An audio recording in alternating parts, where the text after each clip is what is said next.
دوه نور کوچني بندونه چې یو په پنجشیر کې د پارندې بند او بل په ګریش کې د ګریشک بند چې د دې چارې د کابل د ادارې پر مهال نیمګړې پاتې وي. د برېښنا شرکت په خپلو پیسو باندې دغه چارې الحمدلله بشپړې کړي دي چې اوس د ټیسټ او کمیشنینګ چارې پر مخ روانې دي او 99.5% د دواړو بندونو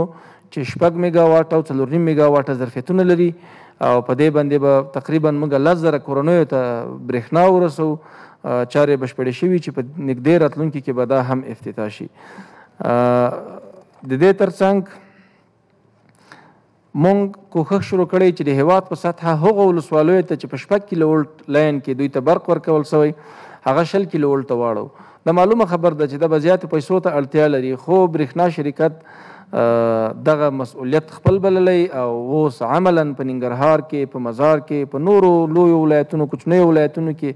دغه چارې روانې دي چې موږ به 6 کیلو ولټ 20 کیلو ولټ ته اړو تر څو د 6 میگا واټه 7 میگا واټه په ځای باندې دغه لاین 20 میگا واټه 25 میگا واټه برېښنا انتقال کړي او ولټیج هم قوي سي ورسره نو خلکو ته به سهولت وي او ډېرو خلکو ته به برېښنا ورسوو.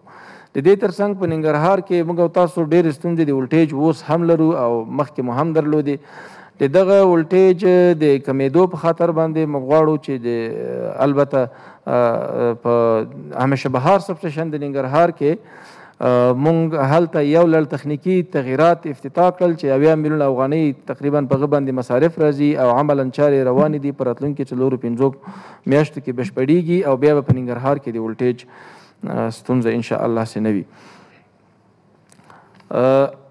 په نهایت کې که بالاخره زه ووایم چې